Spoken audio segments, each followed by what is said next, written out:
بلکہ قیامت تک کے لیے وہ معجزہ باقی ہے، اور وہ معجزہ قرآن پاک ہے۔ قرآن پاک میں اللہ تبارک و تعالیٰ کا آج بھی اعلان ہے، وَإِن كُنتُمْ فِي رَيْبٍ مِّمَّا نَزَّلْنَا عَلَىٰ عَبْدِنَا فَأْتُوا بِسُورَةٍ مِّن مِّثْلِهِ وَادْعُوا شُهَدَاءَكُم مِّن دُونِ اللَّهِ۔ حضور اکرم صلی اللہ علیہ وسلم کی مخالفت، جس وقت حضور اکرم صلی اللہ علیہ وسلم مکہ مکرمہ میں تھے، کتنی تھی وہ حضرت جانتے۔ مکہ مکرمہ کے لوگ جان کے دشمن ہو گئے اور حضور اکرم صلی اللہ علیہ وسلم کو ہجرت کرنا پڑا۔ لیکن حضور اکرم صلی اللہ علیہ وسلم کا جو یہ معجزہ تھا جو مکہ مکرمہ میں نازل ہوا اور مدینہ منورہ میں اس کا اختتام ہوا، حضور اکرم صلی اللہ علیہ وسلم کے زمانے سے لے کر آج تک قرآن پاک کی مخالفت کرنے والے اکثریت میں ہے، تھے اور رہیں گے۔ لیکن کوئی بھی آج تک ایک بھی آیت کہ جس میں قرآن پاک میں جو نورانیت ہے، قرآن پاک میں جو اس میں رموز ہے، جو بھید ہے، جو اللہ تبارک و تعالیٰ کا کلام ہے، اس کے مطابق آج تک کوئی پیش نہیں کر سکا۔ حضور اکرم صلی اللہ علیہ وسلم فرماتے ہیں کہ اللہ جل جلالہ امن والوں نے جو مجھے معجزہ عطا فرمایا یہ قرآن پاک ہے اور قیامت تک کے لیے باقی رہے گا۔ آج بھی اس کا یہ اعلان ہے، اگر تم نہیں مانتے ہو کہ اللہ کی کتاب نہیں ہے، حضور اکرم صلی اللہ علیہ وسلم کی تصنیف ہے، تو پھر خود ہی کسی مطابق اسے بھی اچھا نہیں کر رہا ہوں، میں دیکھ رہا ہوں، اور قیامت تک کوئی نہیں جا سکتا۔ حضور اکرم صلی اللہ علیہ وسلم فرمایا کہ مجھے جو اللہ تعالیٰ نے معجزہ عطا فرمایا ہے وہ قیامت تک کے لیے ہے، اور قیامت تک کے لوگ آتے رہیں گے، قرآن پاک کے اعجاز کو دیکھتے رہیں گے، اور قرآن پاک کے اعجاز کو دیکھ کر وہ مسلمان ہوتے رہیں گے، اور میں اپنی امت کی کثرت کے اوپر اللہ تبارک و تعالیٰ کے یہاں صبر کروں گا۔ بزرگوں اور دوستوں، ہمیں تو قرآن پاک کا جتنا احترام کرنا چاہیے اتنا نہیں ہوتا، لیکن جو لوگ اخباروں کو پڑھتے ہیں یا دوسرے نیوز اخبارات سے واقف ہوتے ہیں وہ جانتے ہیں کہ آج دنیا میں سب سے زیادہ اگر کوئی کتاب پڑھی جا رہی ہے، سب سے زیادہ اگر کوئی کتابیں پڑھنے کے مشتاق ہیں اور اپنے بھی اور پرائے بھی اس کو پڑھتے ہیں تو وہ قرآن پاک ہے۔ اللہ جل جلالہ امن والوں نے اس کے ایک خیر اور برکت یہ بھی رکھی ہے کہ نحن نزلنا الذکر وإنا لہ لحافظون، ہمیں نے اس کو نازل کیا اور ہم بھی اس کی حفاظت کرنے والے ہیں۔ قرآن پاک کی حفاظت اللہ تبارک و تعالیٰ نے ہمیں ثبوت نہیں کی۔ اگر دوسری امتوں کی طرح حضرت موسیٰ علیہ السلام کے زمانے کی طرح، حضرت عیسیٰ علیہ السلام کی طرح یا دوسرے انبیاء کی طرح اگر ہمارے اوپر اس کی حفاظت ہوتی تو ہم قرآن پاک کی حفاظت نہیں کر سکتے۔ آج 1400 سال سے زیادہ ہو گئے، لیکن حضور اکرم صلی اللہ علیہ وسلم کے زمانے میں قرآن پاک کے جتنے الفاظ تھے، جتنے حروف تھے، جتنی حرکات تھی، اس حرکات میں ایک بھی نہ کم ہوئی ہے نہ بڑھی ہے، اور قیامت تک نہ اس میں کم ہوگی نہ بڑھ جائے، اتنا کا اتنا ہی باقی رہے گا۔ حضور اکرم صلی اللہ علیہ وسلم کے زمانے سے ہی قرآن پاک کی مخالفت کرنے والے رہے، اور ہر آن ہر زمانے میں مخالفت ہوتی رہی، موجودہ زمانے میں بھی ہو رہی، لیکن یہ ہمارے لیے کوئی نئی چیز نہیں ہے۔ اللہ جل جلالہ کی کتاب ہے، اور اللہ جل جلالہ امن والوں نے خود اعلان کیا ہے کہ ہم اس کی حفاظت کریں گے اور ہمیں اس کو باقی رکھیں گے، اور قیامت تک کے لیے یہ قرآن اسی طریقے سے باقی رہے گا۔ اور اس پاکی رکھنے کے لیے عالم اسباب میں اللہ جل جلالہ و امن والوں نے ایسے لوگوں کو انتخاب کیا جو ہر اعتبار سے چھوٹے ہیں، ناقص ہے، کم ہے۔ چھوٹے چھوٹے بچے قرآن پاک کو حفظ کر لیتے ہیں۔ کسی نے کتنی مدت میں حفظ کیا، کسی نے کتنی مدت میں حفظ کیا، یہ بھی کتابوں میں تفصیل کے ساتھ ملتا ہے۔ حضرت مولانا رشید احمد گنگوئی، حضرت مولانا قاسم نانوتوی رحمۃ اللہ تعالی وغیرہ کا قافلہ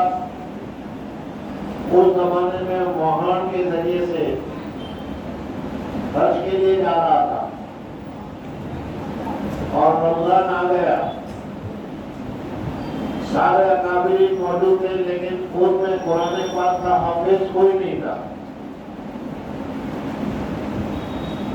حضرت مولانا قاسم نانوتوی رحمۃ اللہ تعالی نے اسی کشتی میں، اسی اسٹیمر میں بیٹھ کر قرآن پاک کو یاد کرنا شروع کیا۔ صبح سے لے کر شام تک ایک پارہ حفظ کر لیا اور وہی پارہ تراویح میں سنا دیا۔ دوسرے دن دوسرا پارہ، تیسرے دن تیسرا پارہ، اس طریقے سے ایک مہینے میں پورا قرآن انہوں نے حفظ بھی کر لیا اور حفظ کرنے کے بعد تراویح میں انہوں نے سنا بھی۔ اسی طریقے سے اور بھی بہت سارے واقعات ہیں۔ کسی نے بڑی لمبی مدت میں قرآن پاک کو حفظ کیا اور کسی نے بہت ہی مختصر دنوں میں قرآن پاک کو حفظ کیا۔ مختصر سے مختصر کتنے دنوں میں قرآن پاک کو حفظ کیا، اس کا ایک واقعہ علامہ طحطاوی رحمۃ اللہ تعالی نے مراتب الفلاح کے حاشیے میں لکھا ہے کہ انہوں نے صرف 3 دن میں قرآن پاک کو حفظ کر لیا۔ بزرگوں اور دوستوں، یہ قرآن پاک کا حفظ بھی ہمارا کمال نہیں ہے۔ بہت ہی ذہین اور بہت ہی فطین لوگ ہیں لیکن قرآن پاک کی حفظ کی دولت سے وہ محروم ہے۔ یہ وہ نعمت ہے کہ اللہ جل جلالہ و امن والوں کی طرف سے عطا کی جاتی ہے اور اللہ تبارک و تعالیٰ خود اپنے طرف سے اس فیصلے سے اور اس فیض سے نوازتے ہیں۔ آپ حضرات کو جنہوں نے قرآن پاک کو حفظ کیا یا جنہوں نے پہلے قرآن پاک کو حفظ کیا، میں مبارکبادی دیتا ہوں کہ اللہ تبارک و تعالیٰ نے ایک بہت بڑی اپنی نعمت، بہت بڑا اپنا کلام، بہت بڑی اپنی کتاب تمہارے سینے میں رکھی ہے، اس کا حق ادا کرنے کی ضرورت ہے۔ بزرگوں اور دوستوں، حق ادا کرنے کی ضرورت پر ایک حدیث آ گئی بخاری میں جو ہم نے پہلے پڑھی تھی کہ حضور اکرم صلی اللہ علیہ وسلم کو منامی طور پر بھی بعض مرتبہ حضور اکرم صلی اللہ علیہ وسلم کو معراج نصیب ہوئی ہے۔ حدیث میں آتا ہے کہ حضور اکرم صلی اللہ علیہ وسلم فرماتے کہ میرے پاس 2 فرشتے آئے اور مجھے کہا چلو، اور میں ان کے ساتھ چلنے لگا۔ ایک جگہ پر گیا تو میں نے دیکھا کہ ایک آدمی ہے اور اس کے سامنے دوسرا آدمی اور اس کے ہاتھ میں بہت بڑا پتھر ہے اور وہ پتھر اٹھا کر اس کے سر پر زور سے مارتا ہے اور مارنے کی وجہ سے اس کا سر پورا پچک جاتا ہے، دب جاتا ہے، ٹوٹ جاتا ہے، ختم ہو جاتا ہے اور وہ پتھر لڑک کر دور چلا جاتا ہے۔ یہ مارنے والا آدمی اس پتھر کے پاس پتھر کو لینے کے لیے جاتا ہے، اتنے میں یہ آدمی جس کو مارا گیا تھا اس کا سر پھر اچھی طریقے سے اپنی اصلی حالت پر آ جاتا ہے۔ وہ پتھر لے کر آتا ہے اور پھر دوسری مرتبہ دور سے مارتا ہے اور یہ ہوتا ہے حضور اکرم صلی اللہ علیہ وسلم فرماتے ہیں کہ میں نے پوچھا کہ بھائی یہ کیا ہے، کون ہے، یہ کون مار رہا ہے، کس کو مار رہا ہے اور کیا ہو رہا ہے، مجھے بتاؤ۔ فرشتوں نے کہا کہ ابھی آگے چلو، ابھی آگے چلو، ابھی آگے چلو، اور پھر اس میں بہت ساری تفصیل ہے اس میں، اور پھر فرشتوں نے بتایا اس میں سود کھانے والے ان کے متعلق بھی ہے، زینت کرنے والے ان کے متعلق بھی ہے، لیکن کیونکہ ابھی موقع نہیں اس لیے اس کو میں چھوڑ رہا ہوں۔ یہاں پر یہ بتایا حضور صلی اللہ علیہ وسلم نے کہ یہ وہ آدمی ہے کہ اللہ جل جلالہ امن والوں نے ان کے اوپر کرم کیا تھا، احسان کیا تھا، فضل کیا تھا، قرآن پاک کی دولت سے نوازی تھی، لیکن اس قرآن پاک کا انہوں نے حق ادا نہیں کیا، رات کو انہوں نے نہیں پڑھا، اور اس ناقدری کی وجہ سے اللہ تبارک و تعالیٰ کی طرف سے ان کو یہ سزا دی جا رہی ہے۔ تو وہ قرآن پاک کا حافظ تھا، اور حافظ ہونے کے بعد قرآن پاک کو وہ پڑھتا نہیں تھا۔ بزرگوں اور دوستوں، قرآن پاک کو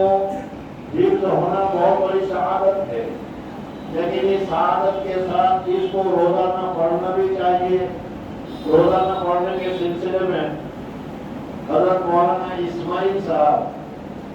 تبلیغی مرکز جن کی ابتدا سے شروع ہوا، وہ حضرت شیخ کے دادا حضرت شیخ فرماتے ہیں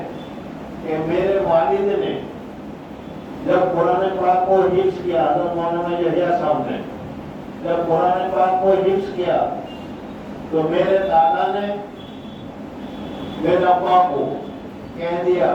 کہ ابھی مجھے کچھ پڑھنے کی ضرورت نہیں ہے، دن بھر میں پورا قرآن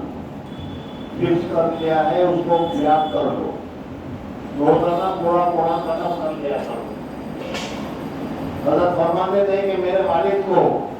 پڑھنے کا بہت شوق تھا، اس وجہ سے فجر کی نماز کے بعد میرے والد چھت کے اوپر چلے جایا کرتے تھے اور وہاں قرآن پاک کو شروع کرتے تھے، اور 12 ساڑھے 12 کے درمیان قرآن پاک کو پورا ختم کر دیا کرتے تھے۔ مسلسل 6 مہینے تک یہ سلسلہ چالو رہا، میرے والد صاحب اس طریقے سے قرآن پاک کو پڑھتے رہے، اور پھر دوپہر کے بعد چھٹی کا وقت ہوتا تھا، جس میں والد صاحب نے کہا کہ بس قرآن ختم کرو اور تمہیں اور کچھ کرنا نہیں ہے، تاکہ دوپہر کے بعد میں اپنے شوق سے اپنی محنت سے فارسی کی کتابیں پڑھا کرتا تھا۔ یہی وجہ تھی کہ حضرت فرمایا کرتے تھے کہ میرے والد کتب خانہ تھا، کتابوں کے بنڈل باندھتے ہوئے قرآن پڑھ رہے ہیں، ہاتھ کے ذریعے سے بنڈل باندھے جا رہے ہیں اور زبان سے قرآن کی تلاوت ہو رہی ہے۔ مولانا عاشق الہی میں بھی فرماتے ہیں کہ ایک مرتبہ میرٹھ ہے رمضان میں، تو مغرب کے وقت پہنچے، مصلی پر پہنچے تو ان کی زبان پر قل اعوذ برب الناس تھی، یعنی مغرب تک میں پورا قرآن ختم کر دیا کرتے۔ یہی حال حضرت شیخ نمبر اللہ مرتضی کا بھی تھا۔ بہرحال قرآن پاک کی تلاوت کے سلسلے میں ان حضرات نے جو قرآن پاک کی تلاوت کی اور تلاوت کا حق ادا کیا، اللہ تبارک و تعالیٰ نے دنیا میں بھی ان کو چمکایا، اور انشاءاللہ آخرت میں بھی اللہ تبارک و تعالیٰ ان کو بہترین جزائے خیر عطا فرمائے۔ بزرگوں اور دوستوں، اس وقت ہم لوگوں کے لیے ابھی جیسا کہ آپ حضرات نے سنا کہ ان حافظوں کو جنہوں نے حفظ کیا ہے، قرآن پاک کے احکامات پر انہوں نے عمل کیے ہیں، اللہ تبارک و تعالیٰ قیامت کا کہا کہ ایک بڑا وقت کرتے قرآن پاک پڑھو اور ترقی کرتے رہو۔ حضرت شیخ نمبر مرتضی نے ایک مرتبہ یہ بات ہمارے سامنے فرمائی، تو ایک بے تکلف بھی تھا، ایک اس نے کہہ دیا کہ پھر تو بہت مزہ آئے گا، فٹافٹ ہم پڑھتے چلے جائیں گے۔ یہ حافظ ہوا کرتے تھے، ہماری طرح رمضانی حافظ نہیں ہوتے تھے وہ، پھر تو اچھا مزہ آ جائے گا۔ حضرت نے فرمایا کہ جس عمل پر تمہارا عمل نہیں ہوگا وہ آیت ہی یاد نہیں آئے گی، جس پر تمہارا عمل نہیں ہوگا وہ آیت ہی یاد نہیں آئے گی، تو کیسے پڑھتے چلے جاؤ گے؟ بہرحال اس وجہ سے ہمارے لیے لازم ہے کہ اللہ تبارک و تعالیٰ نے یہ نعمت ہمیں دی ہے، اس نعمت کی قدر کریں۔ بزرگوں اور دوستوں، حالات بہت سخت آ رہے ہیں۔ ظہر الفساد فی البر والبحر بما کسبت ایدیکم، ہمارے اعمال خراب ہیں، ہمارے افعال خراب ہیں،